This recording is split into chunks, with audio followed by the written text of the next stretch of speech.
Hello everyone, সবাই কেমন আছো? আশা করছি সবাই খুব ভালো আছো আর আমিও খুব ভালো আছি। আজকে আবারও একটা নতুন ভিডিও নিয়ে চলে এসেছি।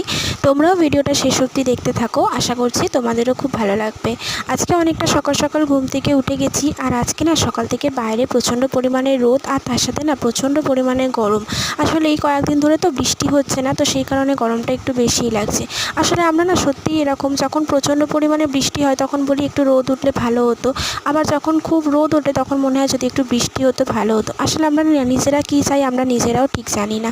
তো এদিকে দেখো, কথা বলতে বলতে আমার বিছানাটা গোছানো হয়ে গেছে আর টুকটাক ঘরের সমস্ত কাজবাজগুলো করে নেবো। আর আগের দিন যে বালিশের কভারগুলো কেচে দিয়েছিলাম সেগুলো মোটামুটি অনেকগুলোই শুকিয়ে গেছে, তবে চাদরগুলো আজকে ভাবছি কেচে দেবো, কারণ চাদরগুলো কাচা হয়নি।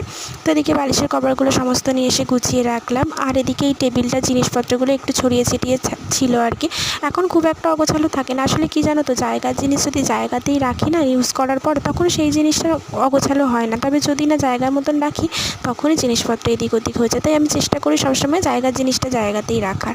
আর এদিকে দেখো, এই কাচের টেবিলের সমস্ত জিনিসপত্রগুলো আজকে একটু ভালো করে ক্লিন করছিলাম। আর এইটা দেখছো, এটা না একটা সেলাই মেশিন, ওই হাতে করে করে। তবে এইটা না কীভাবে ইউজ করতে হয় আমি এখন অবধি বুঝে উঠতে পারলাম না, আর চেষ্টাও করেছি অনেকবার, পারিনি। তবে তোমরা যদি কেউ জেনে থাকো আমাকে অবশ্যই কমেন্ট করো।